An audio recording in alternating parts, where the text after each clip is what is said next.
Chairs No Waiting, episode number 811, A Plaque for Mayberry.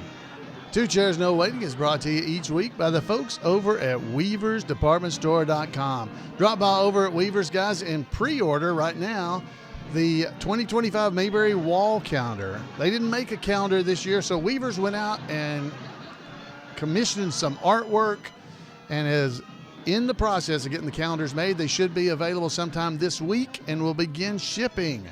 So go out and get you a calendar. While you're there, you might want to check out some of the Christmas ornaments. You got a guitar and a banjo. There's other things. Go check those out. There's also a brand new version of Mayberry First, Volume 2 by Randy Turner, and some Mayberry postmarks, postcards. So head over to weaversdepartmentstore.com and check it out. Two Chairs No Waiting is also brought to you by patrons just like you.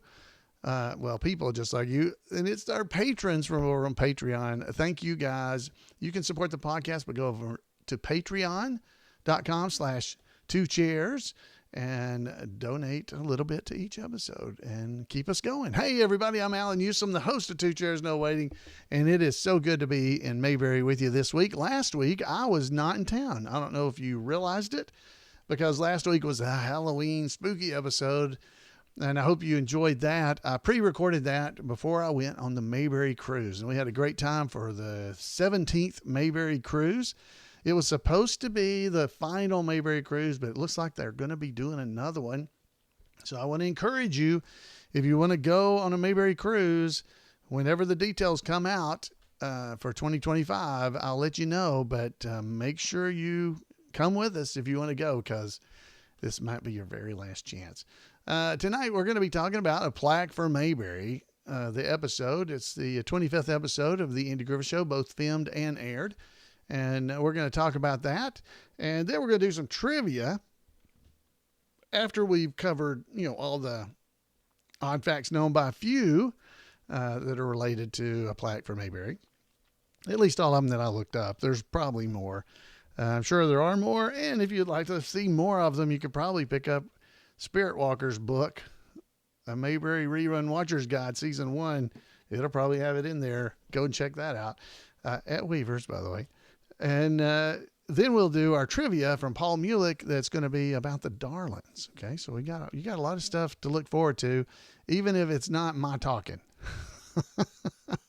Because I will tend to ramble a little bit. So let's get some talking going here. Let me get a little bit of, a little background music going. How about this? There we go. Let's talk about that. A Plaque for Mayberry, ladies and gentlemen. Now, I'm sure you know about that episode and what it's from and everything. I'm sure you do know that. But you can go and find out more information on it if you would like to. You can head over to the Mayberry.info website, and there's an episode guide there. Pretty much all this information I'm going to run through is information I have uploaded and corrected and made sure is right over there about this episode. So you can go and get this your very own self without me having to read it to you, if you'd rather do it that way. But it's always a lot of fun to talk about episodes like this. So in case you don't remember, this is after discovering the descendants of a local Revolutionary War hero. They sought out a descendant that was located in Mayberry. The recommendation came from the Women's Historical Society, and in the end, it turned out it was Otis, if you'll remember. The mayor and the town council pressure Andy not to let Otis, be involved in this because they're going to be embarrassed. But Andy stands up to his friends. So that's a brief summary of what the episode was about. This episode was the 25th episode of the Andy Griffith Show that was filmed. It was also the 25th aired episode. I mentioned before they're sometimes out of order.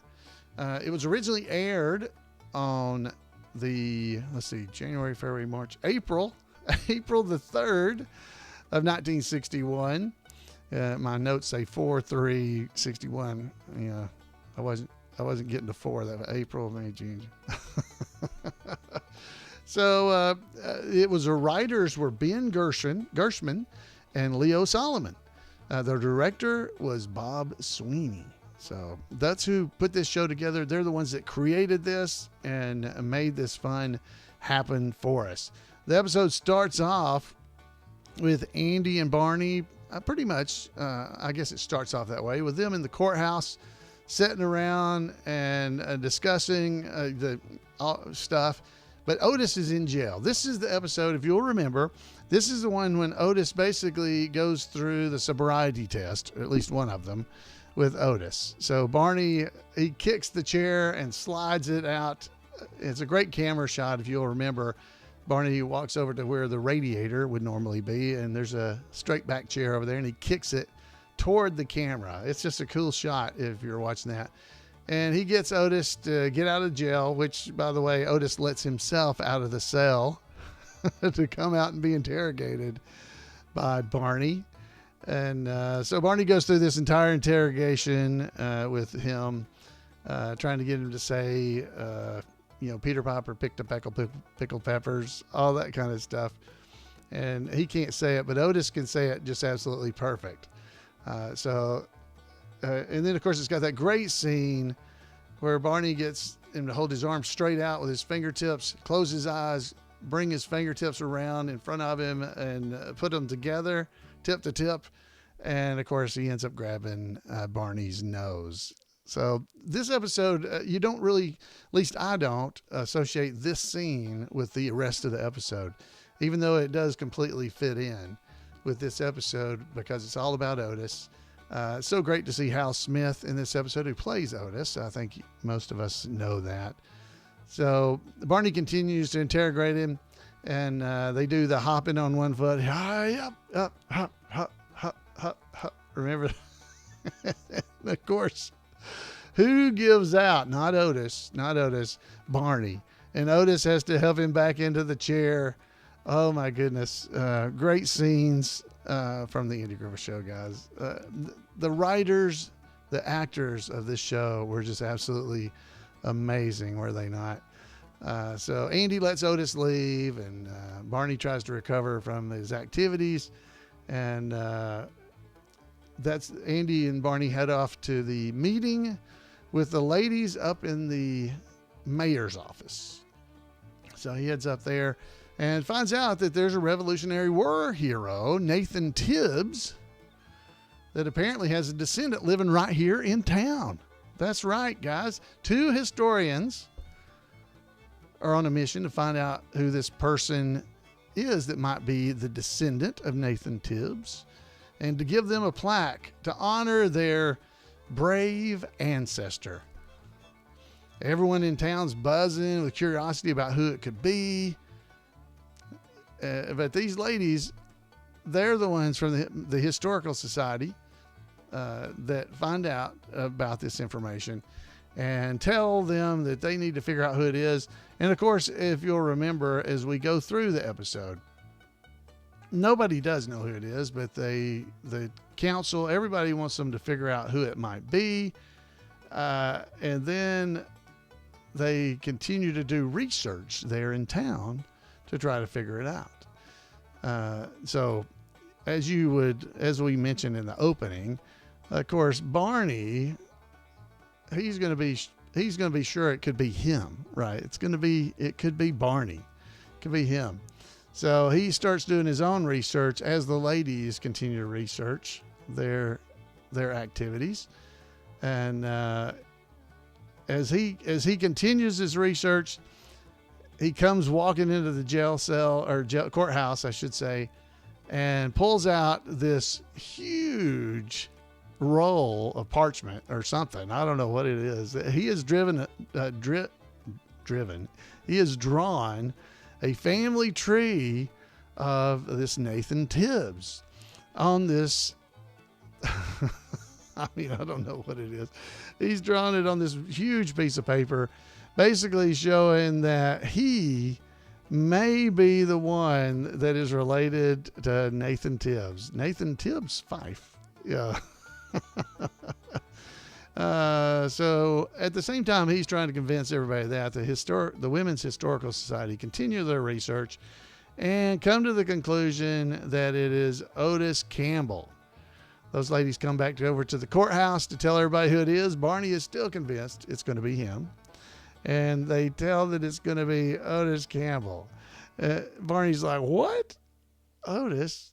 And so they want to meet Mr. Campbell to be able to give him his plaque. And this is terrible. This is just a terrible event here in Mayberry because everybody's just sure this is going to be a disaster. The town council is convinced it's going to be a disaster.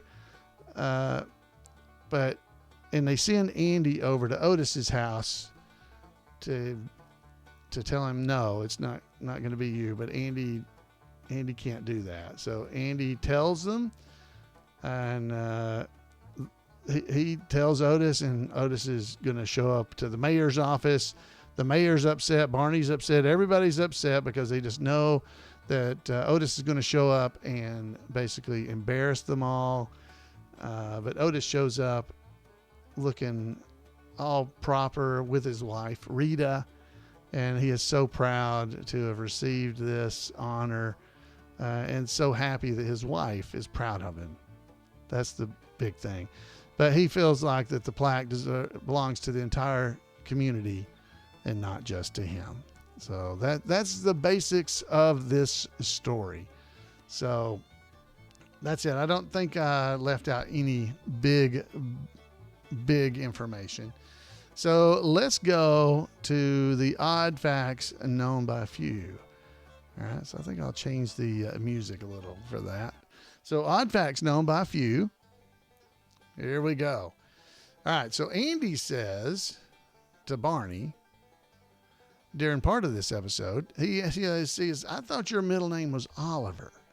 Now that's when he's looking at the big map that's got all the family tree and all that kind of stuff on it, that Barney has just completely convinced himself that he is the descendant of Nathan Tibbs Fife.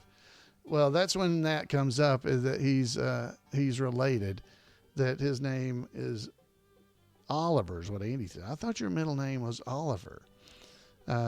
This is the only time, by the way, that Oliver was used as Barney's middle name. In later episodes, Barney refers to himself as Bernard P. Fife. And then in the class episode, in the class reunion episode, I should say, the Mayberry Union High yearbook lists Barney's name as Bernard Milton Fife. So we've had people in our chat room before. His name was Milton P. Oliver. That was the name he went by. And I always thought that was a very clever nickname to use in a chat room, Milton P. Oliver. But that was a little thing. Most of the time, Barney's middle name was a P, Bernard P. Fife. Okay. The two actresses that were the ladies who were the Mayberry, the Historical Society. Let's see if I'm going to pull up a picture of them real quick here. Those two ladies, for those that are watching the video, they can see them. The actresses that were from the Historical Society were Carol Vizes. I'm sure I'm saying her name wrong. It's Veazie. Veazie? I don't know how you say her name. She was Mrs. Wicks, and Isabel Randolph was Miss Bixby.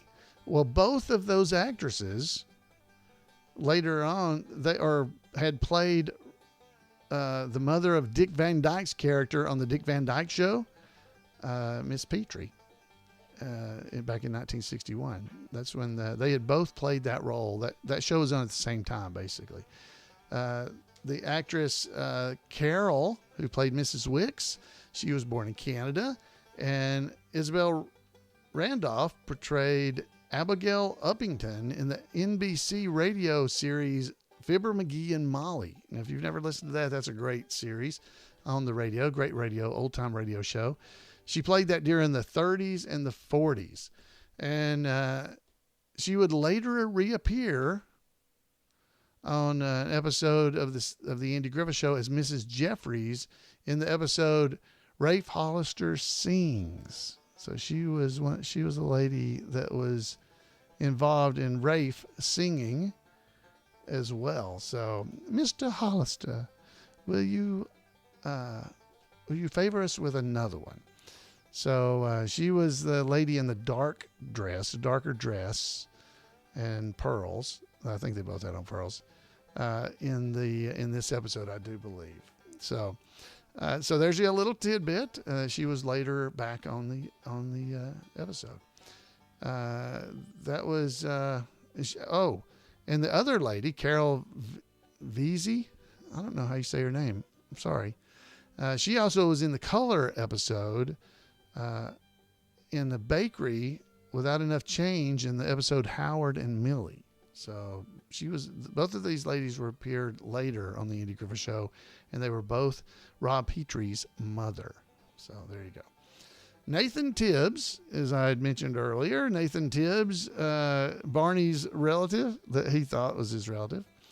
Nathan Tibbs is said to have become a Revolutionary War hero because he ran 8 miles through the snow to set the Mayberry Bridge on fire. And this act turned back the enemy and allowed General George Washington and his troops to capture an entire regiment. That's how he became a war hero. Otis's relative, Nathan Tibbs. Just as another little tidbit for you, General Washington was never in North Carolina during the war. Just so you know, that was a little historical inaccuracy there. When Barney is discussing his family tree, he mentions that the name Duncan Fife, was marrying a relative of Nathan Tibbs, the Revolutionary War hero. Duncan Fife was actually a 19th century furniture maker. Okay, Duncan Fife. Let's see here. So Duncan Fife is he spelled his last name Pyfe, whereas Barney spelled his name, of course, Fife. In reality, Duncan Fife's father, little tidbit for you, his given name was Donald Fife, Fife, spelled just like Barney's last name.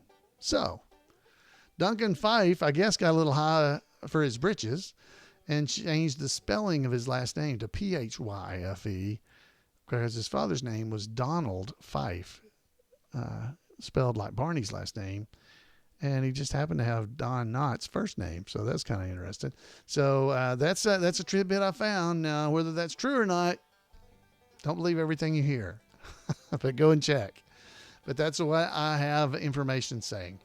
All right, so one of the councilmen during the show, he also played, he's one of them that was complaining, saying, oh, no, we can't have Otis be he cannot be the one who wins this award. It can't be Otis. He's going to embarrass us all, and that's just not going to work. We cannot have that. So he played one of the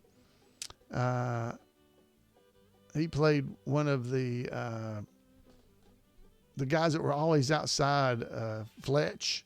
He played them that was always sitting outside as a loaf. He was a loaf. His name was Joseph Hamilton. He was usually Chester Jones is who we would know him as. He was always Chester Jones, and he was always idler, I guess, from season 1 to season 4 of the Andy Griffith Show. So there you go. A little more trivia. Let's see. Otis tells Andy that he's given his wife some awful times. This wasn't the only time they talked about it, but it was the first time that they really talked about Otis's problem with drinking, alcoholism. This was the first time they really talked about it at all on the show, but it was normally played up as a humorous thing. But in this one, he actually he felt bad that he had given his wife, what was he said, awful times, and he was so happy that she was proud of him. Very touching moment during this episode. Otis did eventually sober up for good. In the TV movie The Return to Mayberry, Otis tells Andy that he's been sober for 10 years. Interestingly, Hal Smith, who played Otis, he wasn't a heavy drinker at all. And reportedly, he was never drunk in his life. His friends, Hal Smith's friends, including Andy Griffith and Don Knotts, said he didn't really drink in real life. Smith said he was a social drinker in a 1964 interview. So he did, alcohol did touch his lips, but he was never a drunk. And what a great job he did playing Otis, a lovable person with an addiction that we can all be proud of the people of Mayberry that they took care of him. I really appreciate that. In this episode, at the beginning, when he's testing Otis, Barney's unable to recite the tongue twister, Peter Piper picked a peck of pickled peppers, while giving Otis the sobriety test. However, in season 5, The Pageant, he says many tongue twisters with ease, Barney does. However, he does get tongue-tied on rubber baby buggy bumpers. So that does happen. So, it was, I'm sure Don Knotts could have said Peter Piper picked a peck of pickled peppers, which I did not say right, but he could do it. But in this episode, Barney could not say it.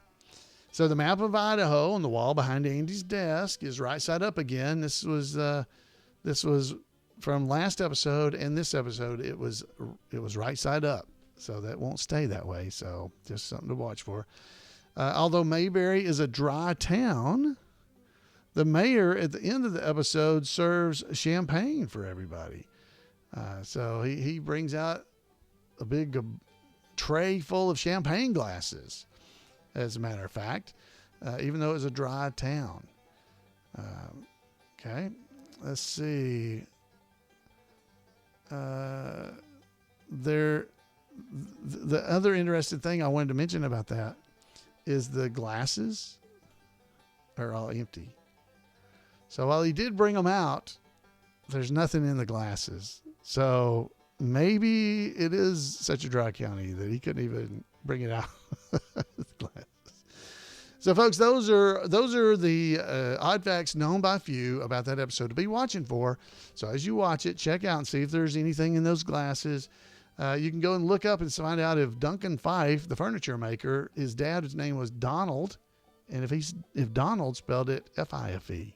That's what I was reported. If it's incorrect, please let me know, because I'll update the website, as I mentioned, over at mayberry.info that has all this information on it. You can go over there and check it out for yourself. The pilot, the plot, and the plot summary, the odd facts known by few are all there, and including a complete character list of every person who appeared in this episode. So you can definitely go and check that out over at mayberry.info. All right. So now it is time for some trivia. So if you guys are ready for the trivia, here we go. There's a little trivia music for us. We're going to play that trivia music. All right, guys, here we go. This is all Darling related. All Darling related. I'm not going to tell you episodes. This first question is worth 2 points. 2 points. Question 1. When Andy and Barney went to the Darling's cabin, what 2 foods did Charlene offer to heat up for them? Okay, there's 2 foods. When Andy and Barney went to the Darling's cabin, what 2 foods did Charlene offer to heat up for them? Okay. All right, so this is the episode, if this is helpful, Mountain Wedding. That's when they went up there.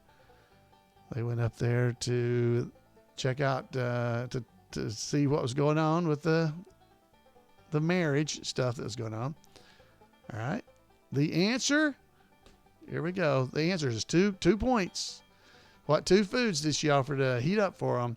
It was hog backbone or fish muddle, and fish muddle. Either way you want to do it.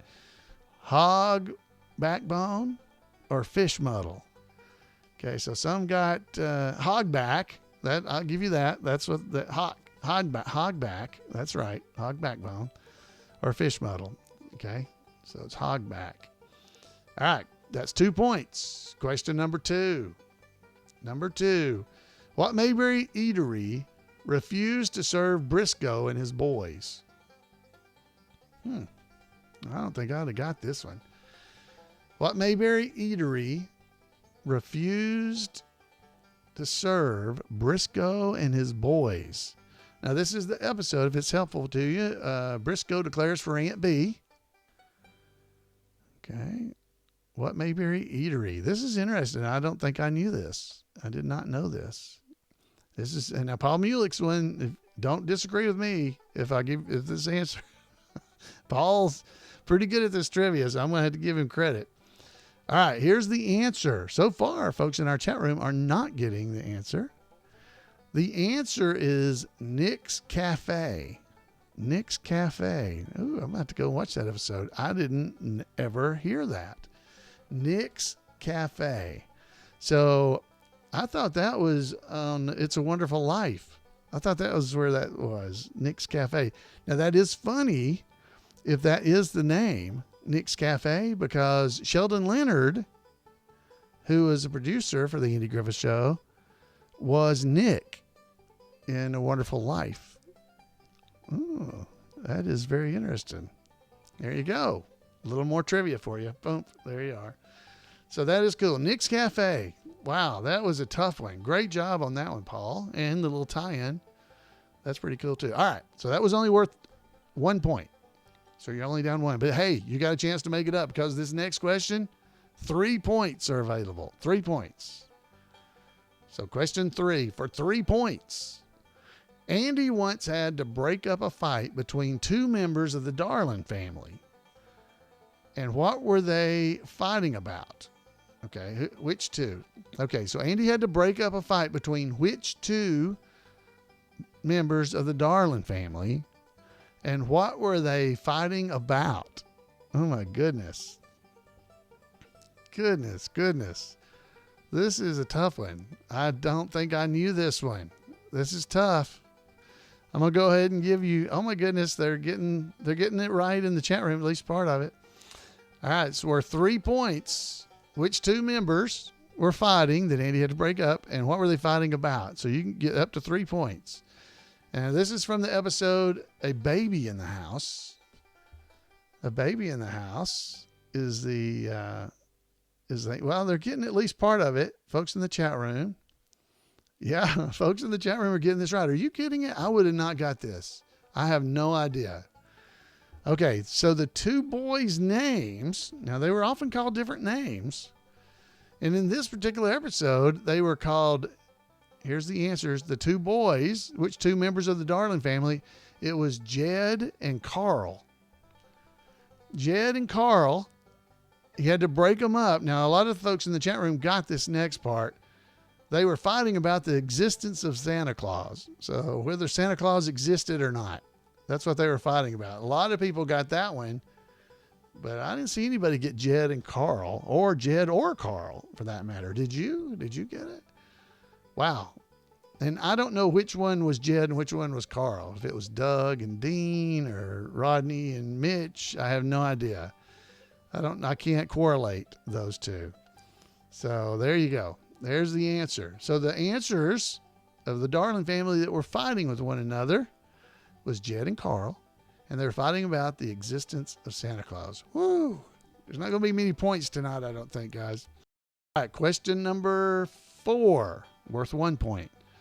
What song is sung at the preacher wedding of Charlene and Dud? Oh, now this one you might get. What song was sung at the preacher wedding of Charlene and Dud? All right. So this is Mountain Wedding. There's your hint. Yeah, folks in the chat room are getting this one. They're feeling proud. The pride is coming back. Their pride's coming back. They're getting the right answer on this one. The answer is Leaning on the Everlasting Arm. What a fellowship. What a joy. That's it. All right. So good job, chat room. And how did you do? Did you get that one? All right. So that was good. All right. And our last question, number 5. What was the name of the Darlings family's preacher? Oh, no, this is a tough one, by the way. Oh, this is tough.